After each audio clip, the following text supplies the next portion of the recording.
little behind, otherwise it's hard to take pictures.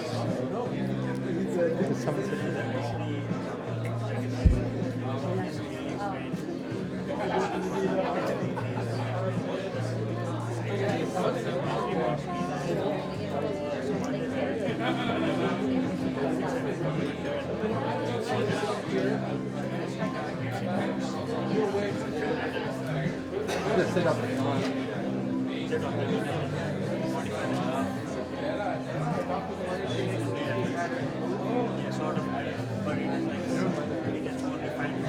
Hello.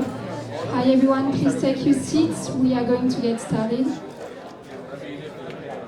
We have some seats available in the front, so you can see the presentation.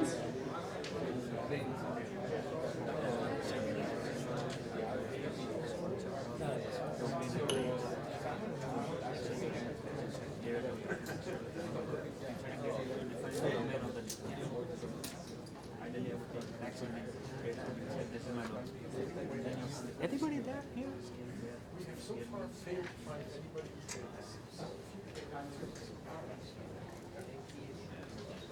We have some seats available in the front, don't be shy.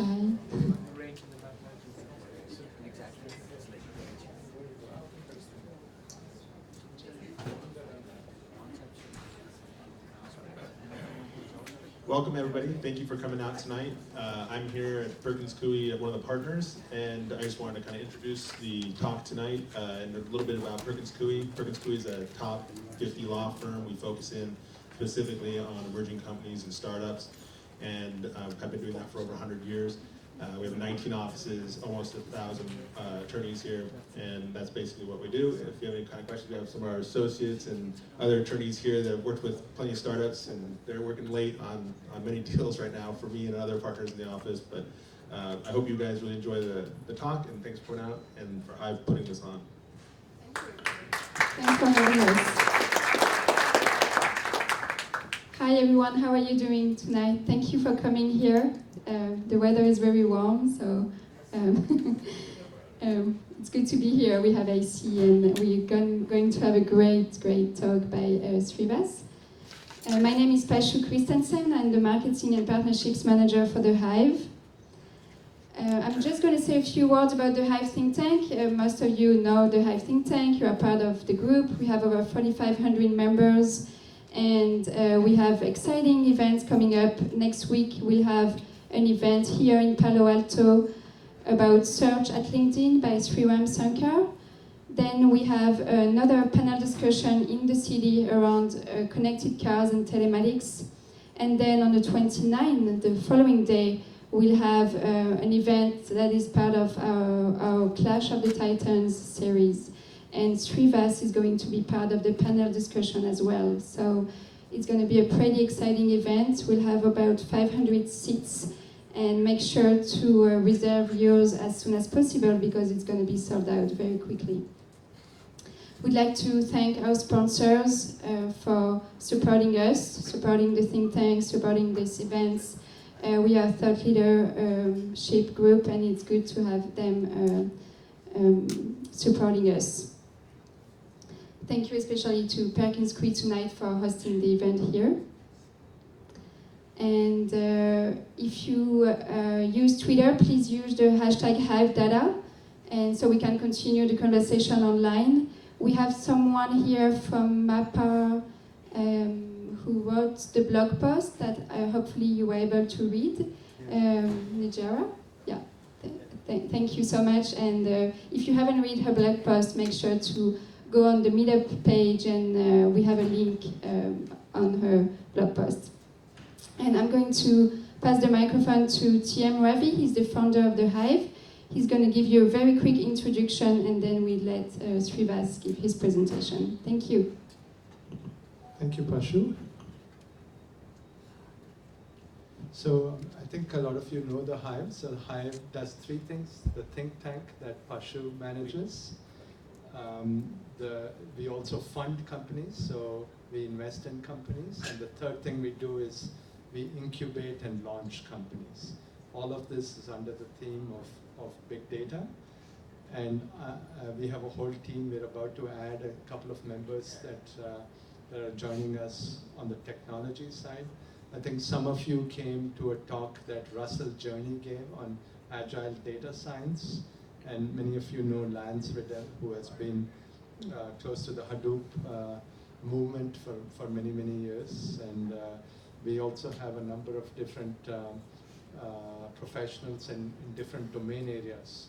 We have someone joining on the IoT side very soon, and Craig here takes care of e-commerce, retail, media and advertising.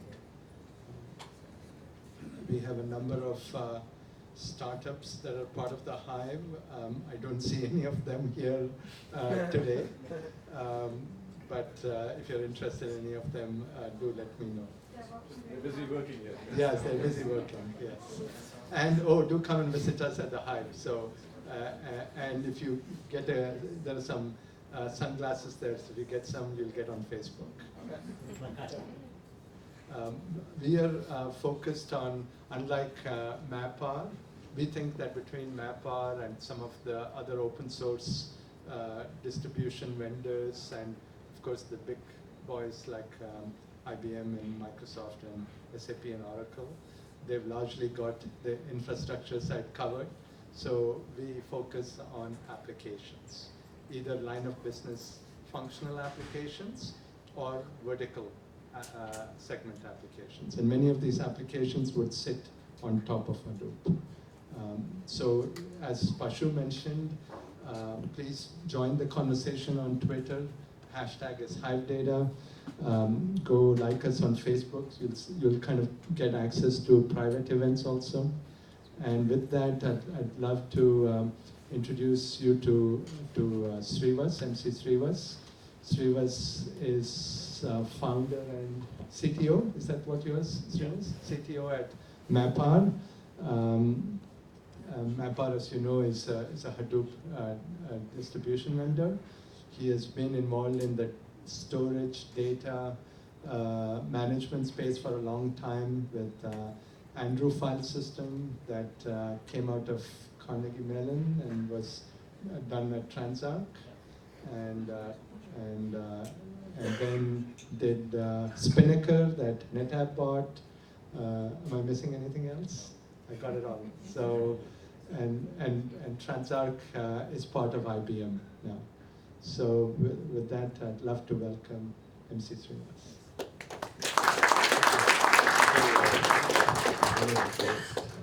I just have to change the presentation. Yeah, I got it. No problems. And that comes on. So thank you for Ravi for inviting me for this event. I'm glad to be here. So Ravi usually puts on the most interesting things. Last time he put on this thing called the last clash of the Titans, and it was really a clash. So, and I get comments about it even today. Yeah. And Srivas wasn't sitting back. He fought with the best of them. So anyway, today this is more about Apache Drill, not really about MapR as much. And we have a couple of the guys from the drill team leaders here, as well as a couple of guys from Drill are here, so you can talk to them. And so let me just get started real quickly. So quick introduction to MapR. This is not a sales pitch, so I'll just go through it very quickly.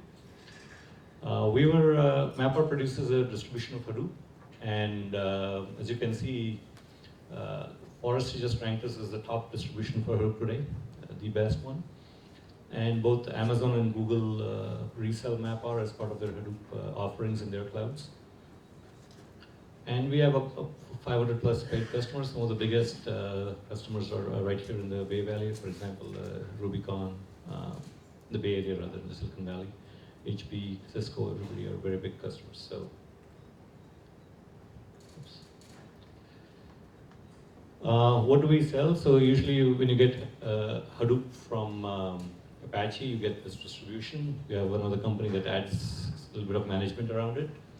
And what MapR does is add the management as well as a bunch of architectural innovations that really improves and moves the needle for Hadoop. So I was talking to somebody here, they said, hey, why would I use MapR? I already have Apache. Come and talk to us, you'll find out why.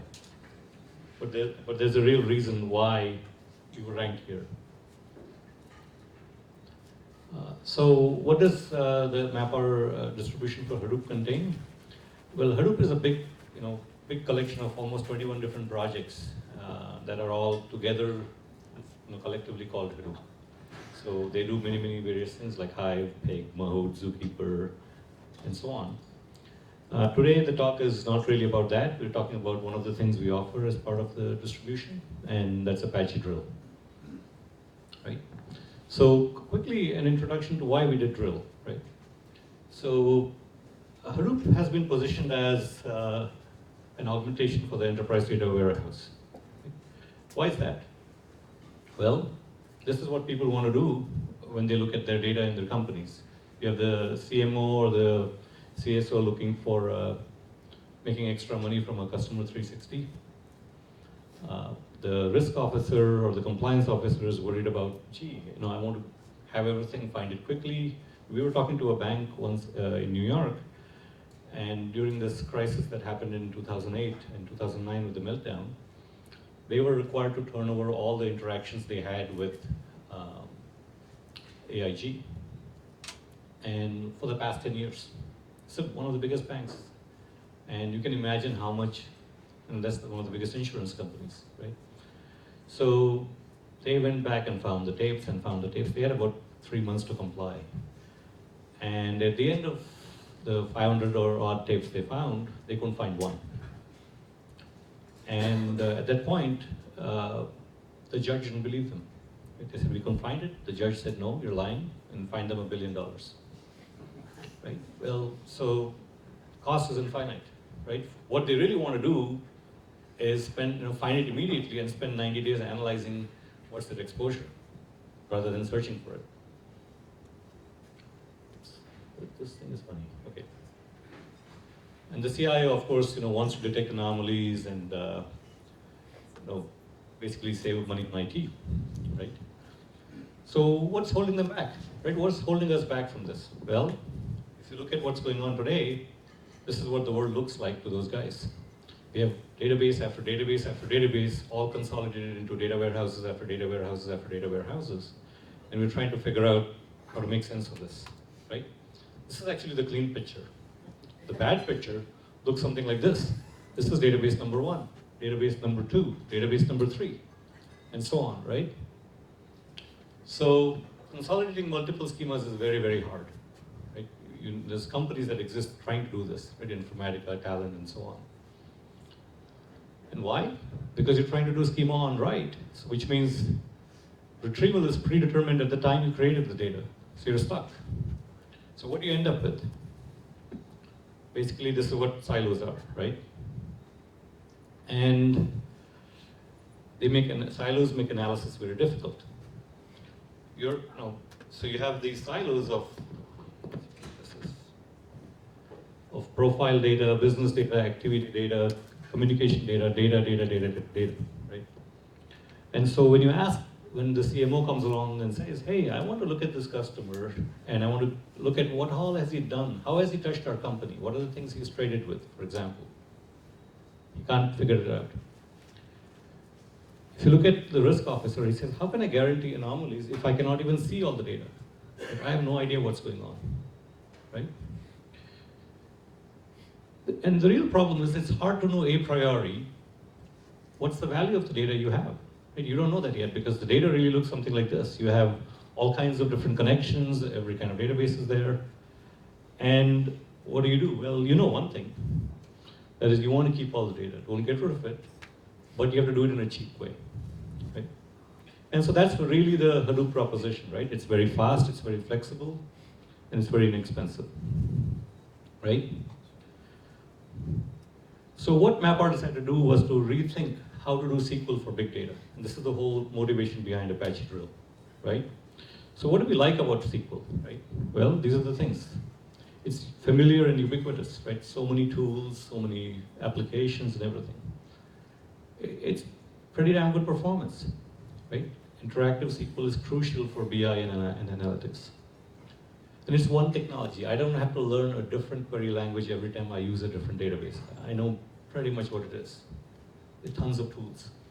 And it's enterprise ready. I don't have to worry about will it stay up, will it fall apart, how do I back up my name node or whatever, and all those things, right?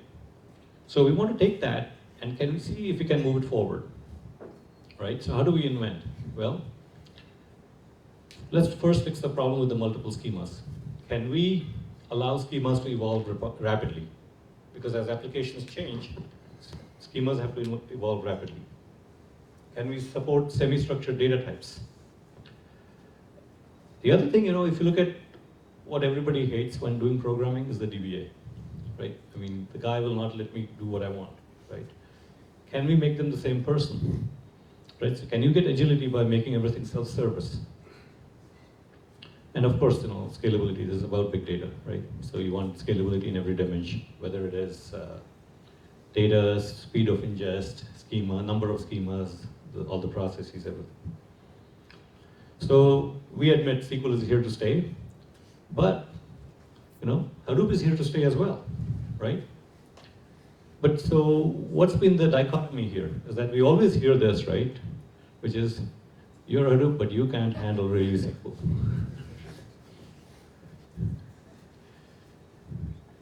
What does he mean, right? Well, let's take a look at a very simple SQL statement.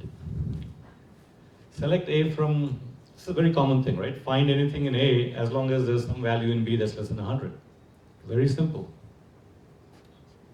Apache Hive cannot do this, right? So all the things you get, Impala, Shark, Spark, cannot do a simple SQL statement like this. Well, but let's look at on the other side. Self-described data is the most common form of data today. A simple query from a HBase table, reading a month and a year from a column. Normal SQL cannot handle that, right? And neither can Hive, actually, and its variants. Why? I just said it in the talk. It's self-described. Because all of these guys here depend on a metadata store definition. And that's no longer the case anymore. Decentralized is the norm now. That's how you're going to scale to very big numbers. So self-describing data is ubiquitous. And you actually have two forms of it. One is with, even inside Oracle and Teradata, you have self-described data, but we have the old, which we love, and we also have the new, which we also love, right? And which is they call schema-less or self-described or embedded schema or whatever. And Apache Drill really wants to be able to handle both, because that's what really will give you the power of looking at all kinds of data you already have, right? Because if you look at that old picture we had of hundreds of different schemas, we have to be able to handle that. We have to be able to handle new data that has maybe some schema. All right, so we'll walk through a quick tour of Drill, and so you kind of get a feel for what Drill looks like. So we'll start with very basic queries and kind of make it more complex, right? So the first thing in Drill, very simple Drill query. What you'll notice very interestingly is that there is no connect or anything. You directly are talking to the data sources embedded in the query. I don't have to connect to a database to get to it. Well, I do in some sense, right? Well, I need to know which cluster I'm talking to. And kind of like a workspace. We kind of brought up a concept of a workspace. It's usually useful to have that because then I can change my workspace and I have the same structure underneath that. So I have production, test, developer 1, developer 2, and so on. It's typically a subdirectory or a Hive database. And here is actually a Drill table, which is a path name, HBase table, a Hive table, and we're going to add more types here pretty soon. What's very interesting is it's a path name, so you can put all kinds of things there, right? And you can combine data sources on the fly, whether it's JSON, plain text in comma separated format, if it's the Hive ORC type, RK, HBase tables. So a Hive query that's a little bit more complex. 2 different data sources, combine them and use it. Simple join, order by count, standard SQL. Right? Nothing new here. But here's something new now. Let's say I have a SQL statement. I want to look at all the logs. I keep my application server logs organized by year, month, and so on. Let's say by day, right? And I want to write a query to look at the errors there. But now with drill, I can specify the entire directory tree all the way to the top and say go and query the whole thing. So suddenly with one simple stroke, I can look at everything across all my data, the entire collection of logs, just like that. Try to do that in any other SQL, right? You have to connect basically, I don't know, 200 times or something before you can get the data, and you still won't be able to do any joins. Very, very simple. Let's look at a little bit more complex example, right? So I have a collection of donuts, and each donut has this kind of semi-format structure. You have the name and the fillings, and the fillings is actually it's a collection. It's a repeated field, and each one is a map. And there is some structure in the map with the name and calories, and name and calories. Okay? And we want to write a little program to find out, if you're on a diet, what donuts you can eat, right? So let's look at, that's the JSON. And let's look at how to do it in Java first, right? So you run a drill, you open a drill client, connect to the cluster, and say, I want to select star from, get a reader, a cursor. And then that's how you walk through the cursor and start pulling the fields out of that structure. And since I have a collection, a list, I open a second cursor, and while the cursor is not empty, I read the calories. It's a map, so I read the calories. And if the calories are greater than 400, say avoid those, avoid that, or whatever, right? Very, very simple code. But this lets me using SQL, walk through an entire complex structure like that. And I can walk as many layers down as I want. Well, that's very nice, but how do I do this on the command line? That's what people want to know, right? Well, let's show that again. And so we introduce this new operator to flatten maps inside JSON or Parquet or other nested structures. So it looks something like this. The same program you saw there. Oh, well, actually I changed it. So name, flatten fillings. So fillings here is flattened. So what you get is each of these things as you're elevating the internal part of the record to the first level. And what you're seeing here is we're just looking at the fillings directly as a first class object, as f.cal. So far so good? Let me make the examples a little bit more complex, right? By the way, this will print nothing except chocolate, so only chocolate's allowed on a diet. Oh, okay, yeah, that's right. It's a really good one. Don't avoid donuts during a diet. Good advice there. So, all right, so here's another interesting one. So now, we had this in a file so far. What if I put these records, these JSON records, in different rows inside HBase, right? The problem is HBase is typeless. Right? The column inside HBase doesn't have a type. Nobody knows what it is. That's the schema list for you, right? So you have an embedded JSON inside this column family CF1 inside this column. Right?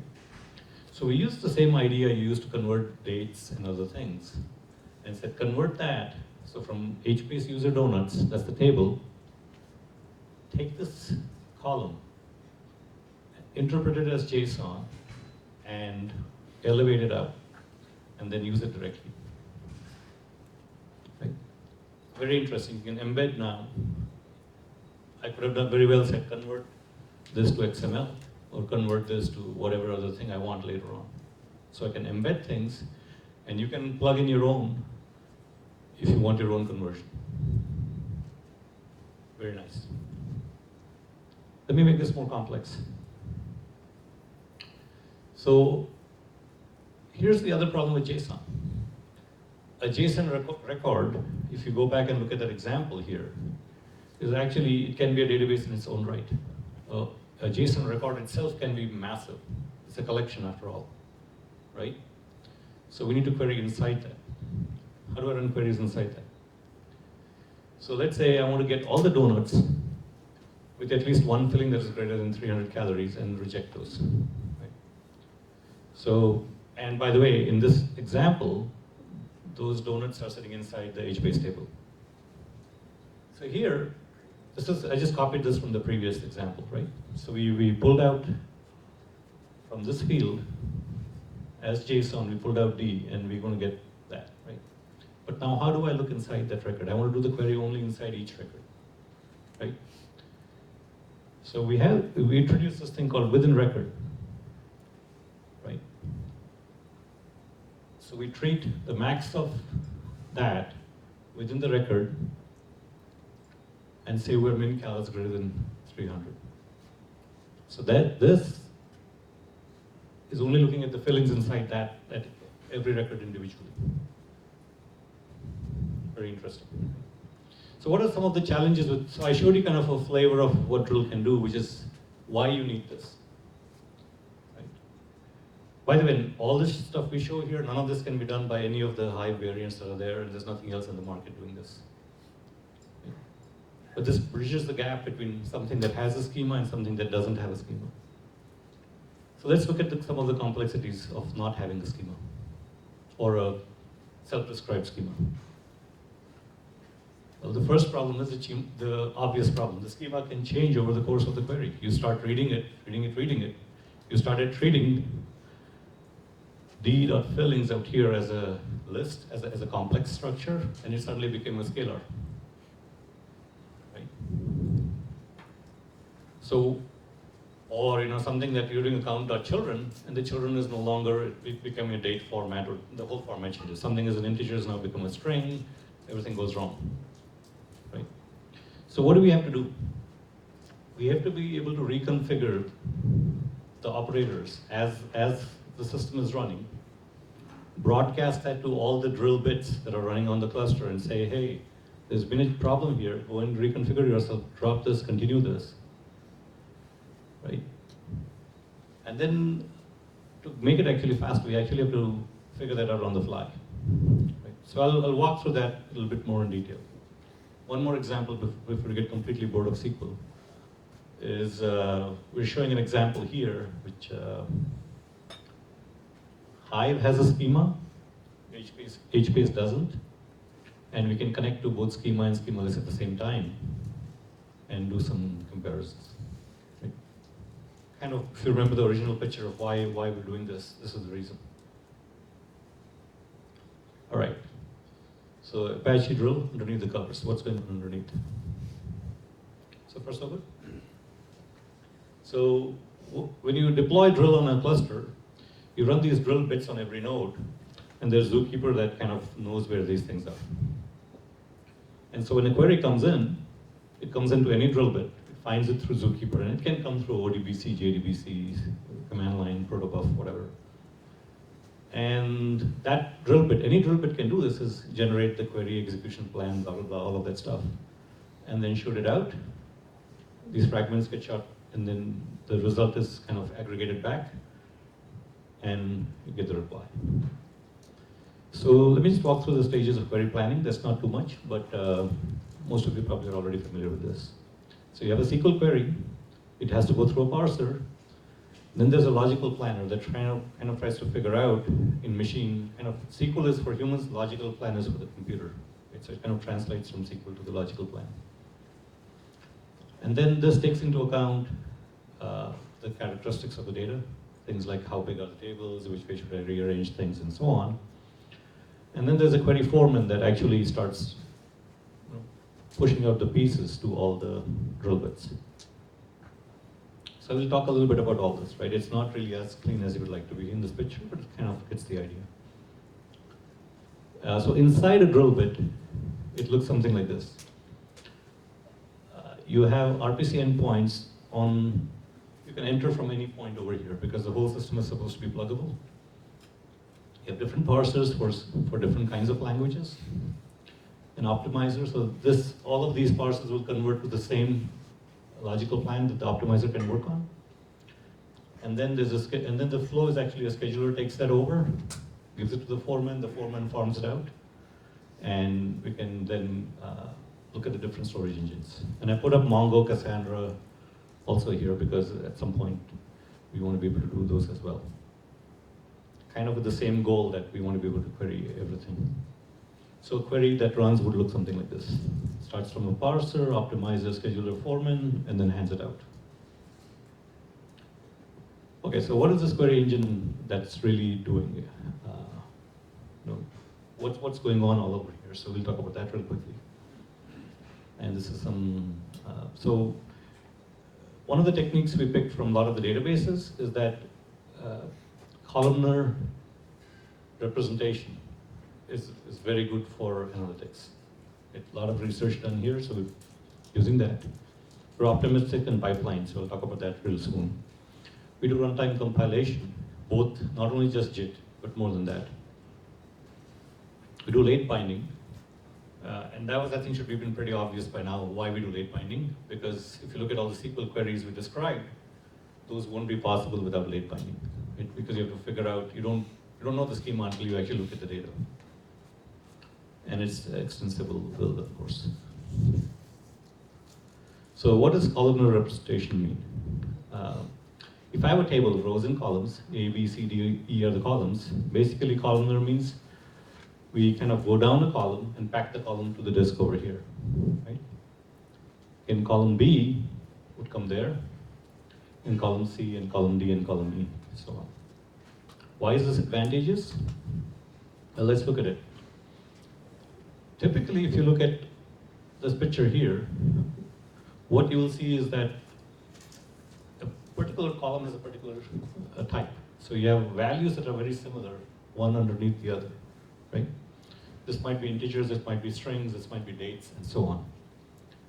So since the values are now stored next to each other, you get better compression, and you can do things like range maps, which means at the top of the column here, for example, for column B, I can save the maximum and minimum of the values that are present in column B. So that's a range map. So when we do a scan or something, we can completely skip this if the query says that, okay, and hey, find something greater than 1,000 and this only contains, let's say, up to 900 or something. Right? So it's not in the range. The other advantage is I don't have to, if I arrange it row by row, I have to retrieve the entire row for actually doing any work. Here, we can only pull the columns that need to participate in the query.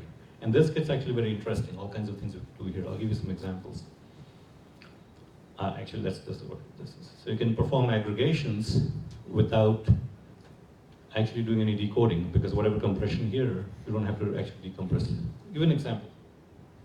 So let's say we do run length encoding for integers, and we do sum, right? So for example, let's say you have a column full of zip codes or ages, so the values are within a certain range.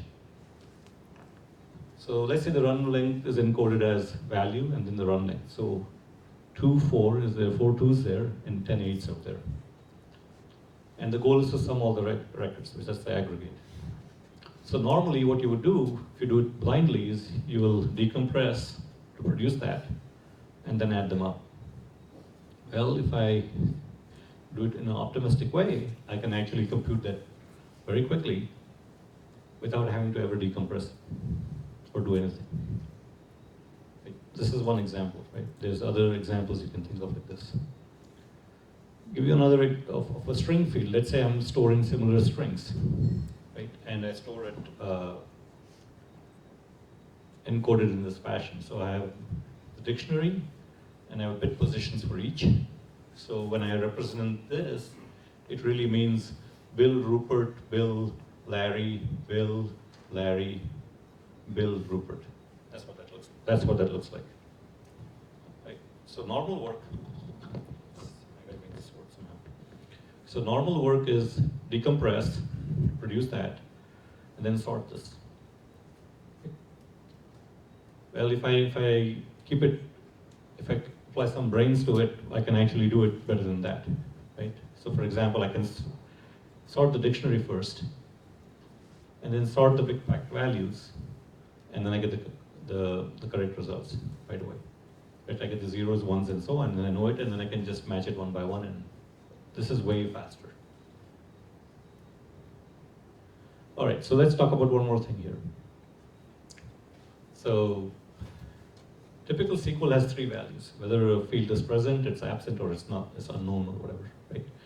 Uninitialized. So we had to add another type called repeated.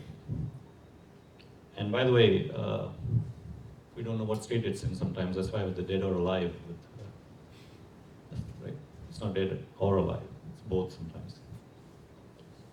So we use these values to represent semi-structured data, like for example, lists and so on. So we take batches of, and this, I'll go through this very quickly. It's fairly dry. So value vectors are essentially, so once we have these values for the fields and how we represent data inside Drill, Drill works on batches of values at once. And these values in batches are typically stored in something called value vectors.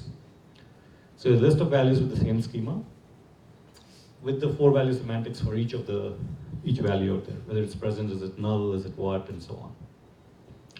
And it's shipped around in batches with 256K bytes in batch. Right?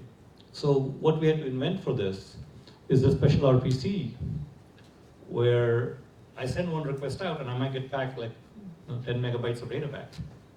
But we want to start processing it right away. So the RPC can actually start getting multiple replies back and immediately start processing in batches of 256K each.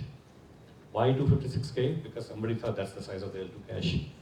So you can make it bigger or smaller.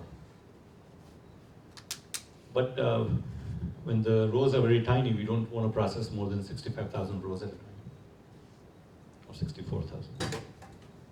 So these value vectors look something like this. Fixed values are simple byte arrays. If I have nullables, then I have to have a bit vector that tells me what's null and what's not null. If I have repeated